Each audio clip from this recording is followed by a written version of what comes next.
खबर उत्तर प्रदेश कानपुर देहात से 3 तलाक को लेकर सख्त कानून बनने के बावजूद 3 तलाक की प्रथा रुकने का नाम नहीं ले रही है। ताज़ा मामला कानपुर देहात का, जहां पति ने पत्नी को चलती ट्रेन में 3 तलाक दे दिया। पीड़ित महिला ने मुख्यमंत्री योगी आदित्यनाथ से न्याय की गुहार लगाई है। हालांकि पुलिस ने पीड़िता की तहरीर पर मुकदमा दर्ज कर लिया है। कानपुर देहात के भोगनीपुर कोतवाली का पुखराया कस्बा गवाह बना 3 तलाक की कुप्रथा का। दरअसल पुखराया के रहने वाले अरशद ने चलती ट्रेन में बाल पकड़कर अपनी पत्नी को 3 तलाक दे दिए और ट्रेन में ही बदहवास हालत में छोड़कर चला गया। तलाकशुदा पीड़िता को झांसी में जीआरपी ने फर्स्ट एड देकर कानपुर देहात के लिए वापस रवाना किया। आरोपी पति अरशद पुखराया कर रहने वाला है। राजस्थान कोटा में महिंद्रा कंपनी में काम करता है। अरशद और पीड़ित महिला की मैट्रिमोनियल साइट पर मुलाकात हुई थी और महज 1 महीने पहले अरशद ने पीड़िता से शादी की थी। पीड़िता महिला की माने तो अरशद पहले से शादीशुदा था और पहली पत्नी से तलाक हो जाने के बाद बताई थी, जबकि अरशद ने पहली पत्नी को तलाक नहीं दिया है और झूठ बोलकर दूसरी शादी कर ली। और इस अपराध में आरोपी पति अरशद का साथ उसके पूरे परिवार ने दिया। अब पीड़ित महिला को न्याय की उम्मीद सूबे के हाकिम योगी आदित्यनाथ से।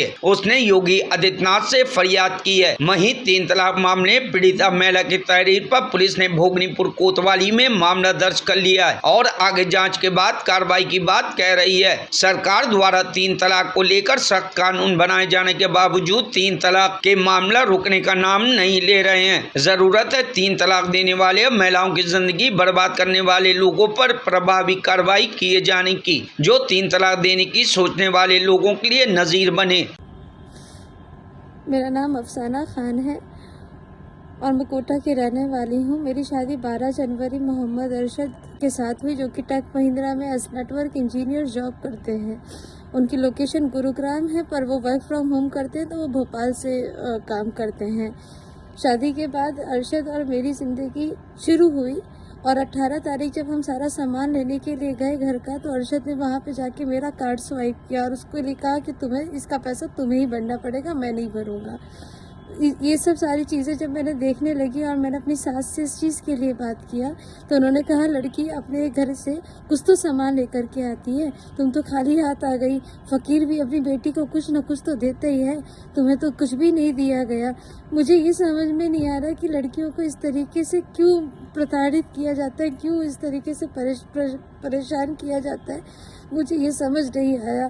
मैंने उनसे बोला भी इस चीज़ के लिए कि अम्मी आप इस तरीके से क्यों बात करें, कोई डिमांड थी तो आपको मुझे बताना चाहिए था।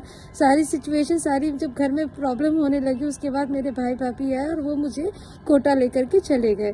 वहाँ पे जाने के बाद फिर मैंने सोचा कि हाँ भाई, ये लोग कोई बात ही नहीं कर रहा, कुछ ही नहीं कर रहा, कोई कुछ डिस्कशन ही नहीं कर रहा है।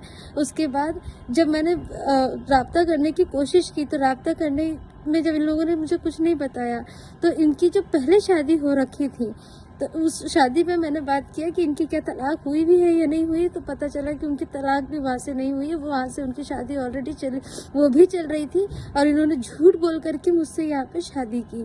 शादी करने के बाद जब मैं पुखराया आई, अपने ससुराल में आई बात करने के लिए, तो पुखराया में आने के बाद मुझे यहाँ के SI साहब ने यहाँ पे घर पे बैठ करके सारा सुलह सब कुछ कर दिया। सुलह करने के बाद उन्होंने कहा कि अरशद आप इन्हें लेकर के जाइए भोपाल और आप हम लोग अपनी लाइफ जीजिए। मैं अरशद के साथ हर चीज़ में कॉम्प्रोमाइज़ करने के लिए तैयार थी, हर चीज़ में। बस मैंने कहा था अरशद आप मुझे छोड़िएगा नहीं, मुझे आप छोड़ के कभी मत जाइएगा।